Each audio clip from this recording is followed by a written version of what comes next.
Let's do it again. 15 minutes go up on the board, and it's going to be the GRIDLIFE GT cars. Two Corvettes on the front row. Lasovsky versus Hans Horpedal, and then an air-cooled Porsche in row number 2. I love the variety that we're seeing here this weekend. And green flag, it looks like Colin King immediately to the inside. You can go on green there. No need to wait in line, but throttling up, making quick work of a couple of cars there. Scafuto has no defense for him into turn 2. Yeah, Colin King making a very brave dive, moving himself up from 8th to 3rd, passing 5 drivers on that run.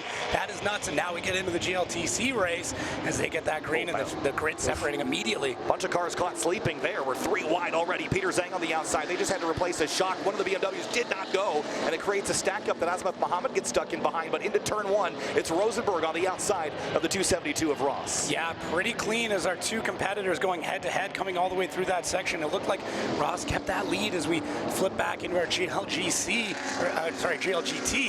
and a little bit of hesitation through turn 5. Now we get the car starting to head up towards the hill. Yeah, there's the Lotus Spence. That's such a unique car here, following the anti-Lotus Chevrolet Camaro just up the road from it.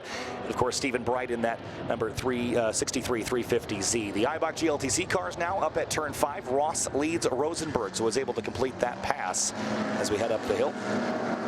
Yes, we'll swap back to what that pack is looking like, just catching the tail end of that with our Subaru following up a little bit later on, and we're getting a few passes pretty early on in this track and doing that wide on 6. Not an advisable spot to do it, and isn't able to really hold on to it, and has to fall back behind the competitor. Yeah, down into the corkscrew now. Just didn't get a great start. And whoa, this is getting dicey. McGuigan in the silver M3, then Hilo, and then the 19 of Osmani side by side here. You can't do that very well, but they managed to somehow do that without banging doors. Oh, through the oil dry there. That's slippery. Able to hang on to it though, and get a bit of a nose up on a fellow BMW, so that's going to be tough when you get competitors that close to each other. We see a little bit more oil dry going up into the air, as now we're getting through our first laps when it comes to the GLTC grouping. And so across the stripe here, we should see Ross take over the top spot. There he is by 0.7 of a second over Matan Rosenberg. McGuigan 3rd, then Hilo, and Jason Lapid in the 424. Cool to see that 350Z up there in the top 5. Yeah, starting to make his way up there, finding a bit of an own. Not the race he would have wanted a little bit earlier on, but now starting to stack up pretty quick, as we can see everyone jockeying for position through the hairpin. Maybe not as bold as they were on that first lap, being a little bit more, little more hesitant as we come through, now that we got the first lap or 2 under our belt. The blue and white M3 is Zwain attacking Osmani there into turn 4. And then already Stephen Bright getting bright lights flashed at him there, because Justin Ross does not want to spend any time behind these cars. He's going to swing to the right. He's got Rosenberg chasing him down. Pressure's on. Yeah, he talked about that in the interview, and now he's looking for it. So that's Z now stepping back, allowing him to get by, and Ross getting the flashes on very, very early, letting him know, hey, I'm in the lead of my race. Let me continue to go through, and respectfully got that decision for him. Yeah, that was actually pretty savvy driving there to just stay to the left, let those drivers go on by down the crest. He's trying to not only beat Rosenberg, but pick up a weekend title. If you win 3 races, it's pretty hard to give it away. A nice line there, and look at him just dispatching Rosenberg pretty well. Yeah, this is just a continuance of what we saw in the previous race, where Ross able to get out front, get really comfortable. He is going to have to fight through a couple of the back markers when it comes to the GT side of things, but I think he's got a little bit of time before he's going to have to worry about that again. Now getting onto the front straight, and we know that BMW is able to get the dig, although the Corvettes do quite good, so this might be a shot for Rosenberg to be able to kind of close up some of that gap before we get into the real hard braking into 2. Kink doesn't play too much of a role here. If anything, it just gets drivers into a decent spot to be able to defend a little bit. Oh, look at that big dive. Whoa, Jason Lapid really landed the brakes to the inside of Michael Hilo. Does he get it stopped? Barely. And he's through now to make that 4th place past the LS 350Z. And then here comes right behind him, that's Rodriguez in the 120. Trouble for Lasovsky. That's one of our GRIDLIFE GT competitors, and he's in the beach. Oh, that's no good. That is no good. He is completely beached up, so we are going to be. He almost got it. That's it. That's what we want. Get the rocking going. Nicely Great done. job. Yep, and he's at turn 5, but he has pointed the right direction now and driving away. Great work there by Lasovsky. And now we've brought, look at this battle for 4th place in Eibach GLTC. This is great stuff. 2 350Zs and an M3. Yeah, we got the Flying Octopus out front doing a great job of on that late break that started last week, and able to hold on to it. I didn't think he'd be able to do that through the Andretti hairpin, but I mean, the next question is going to be is how much brake pad is left on that car after a dive like that. So have to let that cool down just a little bit before he can get into the rest of this racing. But if you can pull out a bit more of a lead, he'll be able to hold on to that for a bit longer, and doing a great job through the corkscrew so far. And now Michael Hilo feeling some more pressure, and a couple of those M3s stacking up behind him, including Abdul Asmani and Zwain in the blue and white car in trail. As we track out at turn 10, look at that beautiful drone shot from Max there, and how the track flattens out on the run into turn 11. Yeah, and that's going to be a compression all to its own as you come through. Not as aggressive as a few spots in that track, but now we get our Fire Labs data out, and look at this King with that top speed, 129.7, and minimal speed of 38.2, so not quite as quick through the slower sections of this track, and that might allow Horpethal to be able to regain that with a few miles an hour faster through the tight sections. Yeah, and Colin King, again, trying to close back in. He was started 8th in this field. Now he's 3.3 seconds back, trying to run down the race leader. There he is, and there's the differential between them. And two C5 Corvettes, different build strategies here. And, you know, there was a great little bit of sportsmanship between these cars. Colin King had an issue in qualifying and had to run and go to the store to grab a part. He got stuck in traffic coming back in, so Hans Horpethal drove out there on his mini bike to go pick him up so he could make the race earlier today. Way. So maybe Hans is going to regret that in a little while, because Colin King's tracking him down. Yeah, not doing too bad, but a little bit sketchy coming through the exit of the corkscrew, getting a bit unsettled. So we know that he can push the pace. We've already seen him move very quickly up through the field, up into second after starting at the back of the pack and doing a great job of that. As we flip over to Ross now, who once again just trying to extend out that lead and get into a comfortable spot, maybe get a few back markers in between him and his competitor of Rosenberg to be able to continue to extend that gap. But for right now, Ross just all over the front of this track. Yeah, and just trying to extend his gap over Matan Rosenberg. It's not a safe gap by any stretch, and they're actually running towards the back of Tuchovsky in that air-cooled Porsche 911. So another bit of traffic to navigate so far. Have a look here at our official data provider, Fire Labs, with some sector times here. Again, remember, Chris DeLucia's not in this race. This is that for him. That data's from last session, but Horpethal slower than Colin King in sectors 1 and 3. So that's notable, and actually a hair slower in sector 2. So King's quicker everywhere right now, and that means he's coming to at least have that gap to minus 1.7 seconds now from 3.3 back. Yeah, it won't take long before he's within a few tenths and just absolutely breathing down the necks of Horpethal, who's got to keep his composure through the rest of this. We're a few minutes in. We've got a couple of laps under our belt, but about the halfway mark. So lots of racing still to go, and we'll see how that ends up playing. Look at Ross already on the lights. Just let me through. Please let me through. You don't know what I'm dealing with right now. Going real wide through that section. We'll see if he can get that pass done on the Porsches that come up over the crest. Yeah, he's feeling the pressure right now. Again, trying to run away from a driver who has won a GLTC championship and is trying to win another.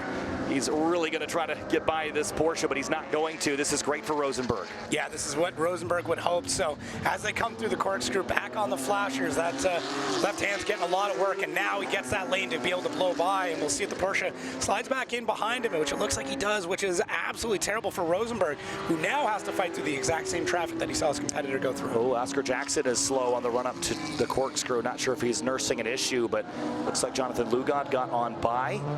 Great looking Del Sol, little wiggle there on the run down the hill. He's up to 13th place, he was chasing Oscar Jackson, but Jackson now dropping to P13. Yeah, getting a little bit more fresh here. Now he can stretch his legs just a little bit and try and make up some more time and move up some of the spots as now we get back into those top speeds. So we see from the previous session, Lucia still with that crazy top speed through that section, but Horpethal sitting at just shy of 81 miles an hour and about a mile an hour slower as King. So that's just through that spot. We know King can make it up in some other spots in the track, notably 11 his dig out of there.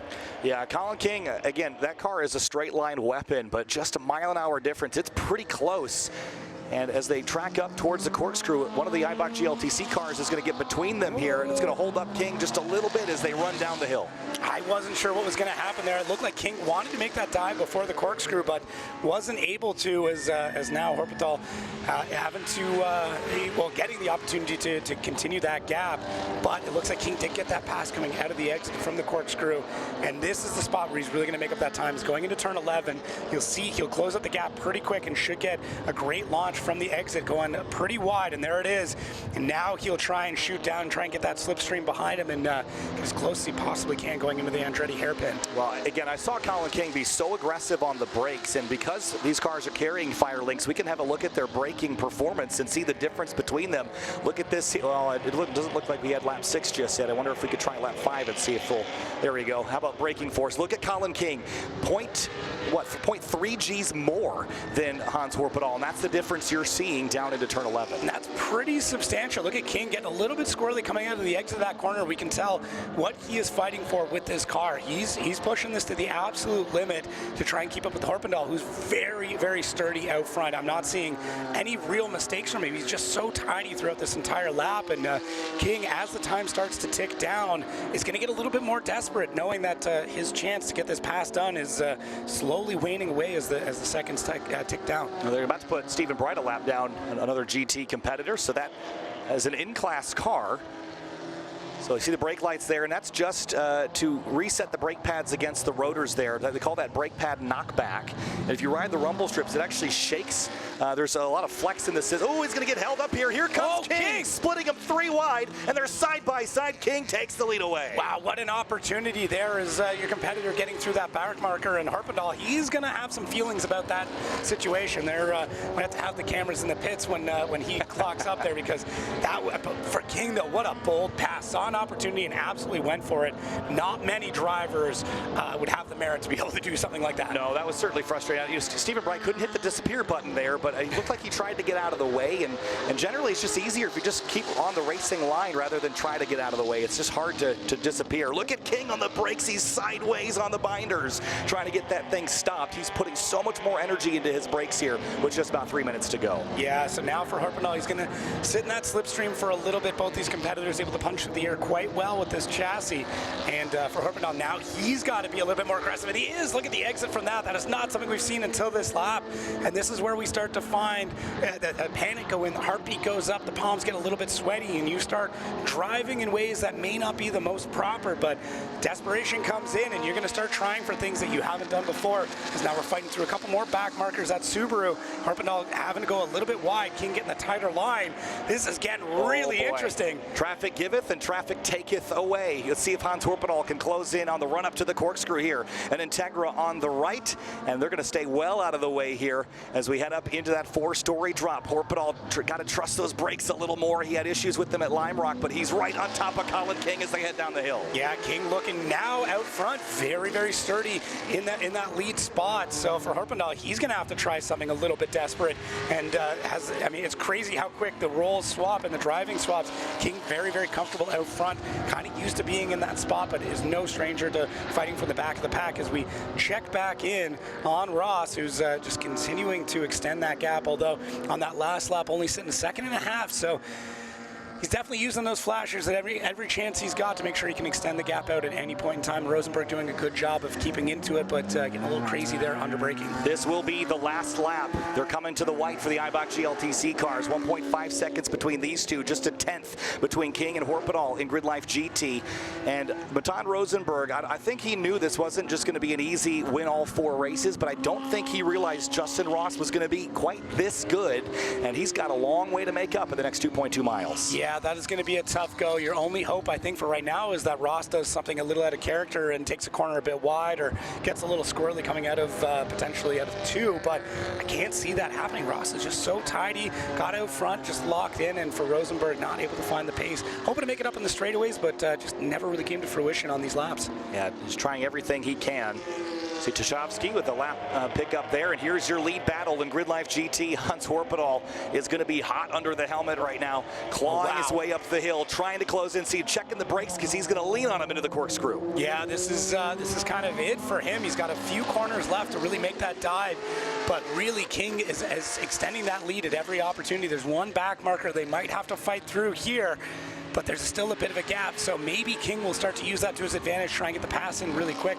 Orbital just doesn't look like he's within striking position though. Colin King from the back of the field got a great launch on the start. Last corner here, coming to the checkered flag. It was a 3-wide pass in traffic, and Colin King from 8th to 1st wins GRIDLIFE GT race number 2 over Hans Orbital by just a couple tenths of a second. It should be Scafuto and the Camaro in 3rd place. All the while in Eibach GLTC down the corkscrew, Justin Ross using his track knowledge well. Yeah, it has been all Ross this entire race once again, and for Rosenberg, it's kind of back to the drawing board to understand what he's able to do to take down this BMW, because it looks so sturdy. There's no spot on this track that I feel like he's uncomfortable, and he just picks up time in every single sector. So yeah, for Rosenberg, this is a hard thing when you get back to the pits and try and figure out where you're able to make up that time and what you're able to do. So for right now, for Ross, congratulations on another incredible one, and really flashing those high beams one more time. 2 for 2, despite a little bit of traffic, gets it done. Congratulations to Justin Ross. Baton Rosenberg 2nd place, and Joe McGuigan, another podium for him. Jason Lappin, a very strong result in 4th place for the Nissan 350Z. Where did Hilo end up? He dropped down the order, looks like, to about 8th place there on the final lap of asking. That was not what he was hoping for. No, not at all. A decent start, but later on in the run just seemed to fall back through the pack, and there it is. Wow, King, what a storybook race that he's got. Maybe driving a little bit angry and making some dives that a lot of drivers just wouldn't take a risk on. That was wild, wasn't it? Let's have a look here at our race results for GRIDLIFE GT. It was Colin King that got it done over Hans Orbital. Great battle between them two. And how about Charles Spence in the Lotus P3? Anthony Scafuto actually dropped behind him right there at the end. So Spence with a last lap pass in the number 9 Lotus. Max Lasovsky with that recovery after the spin, and Rob Tushkovsky in the number 380-911. Yeah, I wonder if there's some sort of incident that caused that, because they're pretty far back. But now we get into the GT side of things, TC side of things. Justin Ross, I mean, just all him, and for Rosenberg, as we said, back to it. But Joe McGuigan, great job on that one, and Jason Lappin, another amazing run, and for Tony Rodriguez, topping out your top 5. Yeah, and Anthony Zwane in that 138 charging forward. Abdul Osmani in the bright green BMW M3. Green cars are typically bad luck. He's had a nice weekend so far. Hilo, 8th place after dropping back from the start. Anthony Dominici and Peter Zhang with that new coilover P10. Jonathan Liu got up to 11th place. Oscar Jackson dropped down the order a little bit. Then Christopher Rosales, Eric Javier, Daniel Geraldo, Sergio Orestes, Azmath Mohammed, Josh Fleur, Mark Sedang, and Devin Markert. The rest of your top 20. I had no idea green cars were bad luck. That is an old racing superstition, and looks like Colin King's going to roll on through. Let's have a look here at the highlights from GRIDLIFE GT and Eibach GLTC race number 2 this afternoon from WeatherTech Raceway, Laguna, Seca. It was another wild one at the start here. Hans Orbital and Lasovsky, 2 Corvettes on the front row, but Colin King from the back up to 2nd place pretty early on. Yeah, did such a great job of seeing that opportunity on the inside on the race start and did not get caught sleeping at all. And this is where the luck completely changes. Look at this dive. Wow. Colin King sniping it out from underneath Hans Orbital. You see that fist in the air. He was a little frustrated by that, but King went on through and ended up winning here in GRIDLIFE GT race number 2 over Hans Orbital by a half second. At Eibach GLTC, a little more orderly start than last time, except for that stack up there on the inside lane, and already it was Justin Ross flashing the lights at the number 63 of Stephen Bright, because Matan Rosenberg was breathing down his neck. Yeah, and that's kind of, he raced and finished it the same way. He did everything, which is with those high beams flashing the entire time, trying to get the vehicles out of the way so he can continue that gap, and did a great job. And there it is. Exactly how he ran that race is how he came across the line. And he won this race 2nd time again here. Let's head down to talk to our GLGT winner. It is Colin King with Jonathan Grace. Colin King, your winner in race 2. It's like deja vu, man. We were just here this morning. You made it 2 for 2, but you did it from last to first. You made quite a few moves at the start. Talk me through your race. Well, unfortunately, the reason we started in last, my tires, I missed a little thing in the rules, so my tires are 10 millimeters over what they need to be. So therefore, I'm disqualified for the weekend, but I'm still having fun. So my goal is to win all 4 races, starting from the last to the front.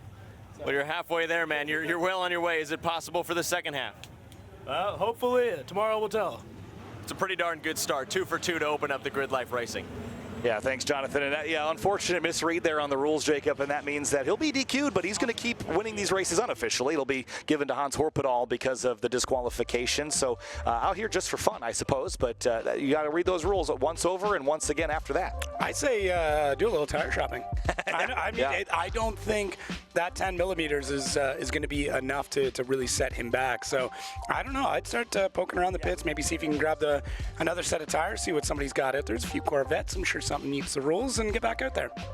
Yeah, of course, Justin Ross is headed to the scales here in a moment to do his own scaling here to make sure that he's good to win the Eibach GLTC race. We'll talk with him here in just a moment's time. But I know there's a couple tire brands out here. Maybe Falcon and Toyo could offer some assistance to Colin King. Maybe get him on some tires that are eligible for the rest of the weekend and get him back in the show. Because I don't know that that 10 millimeter difference is the difference between him winning and losing that race. Just such a minor thing there. So we'll chat with Justin Ross here in a moment. He is probably amped up after holding off Matan Rosenberg for a second time. Yeah, I would think he would. He's probably going to be ecstatic and maybe a little nervous coming across those scales like everybody is. It's one of those, when you get pulled over, you're immediately nervous, not sure what you did. So for Ross, hopefully all that goes well. Maybe someone will throw him a big water bottle to hang on to in that car just in case. Yeah, that is one of the standard procedures in our wheel-to-wheel series is when you win a race or you're in the podium, and sometimes random cars get pulled for this too. You come in on the scales, they compare that to what you proclaim your weight and power is, and if you're over your power to weight limit, then you're disqualified. We've got a dyno on site also. You are put on the dyno if you're over or if you're underweight. They'll let you re-dyno, and if your weight and power still is okay, it's the intention of legality. But let's chat with Justin Ross, who's just rolled over the scales, the winner of Eibach GLTC race number 2.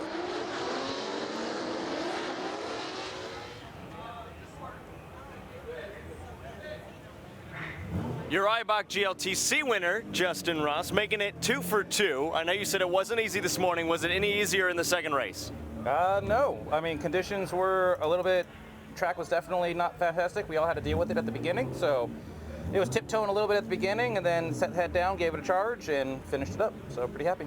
Halfway there, we'll ask you the same question as our overall winner. You've made it 2 for 2. Can you make it 4 for 4?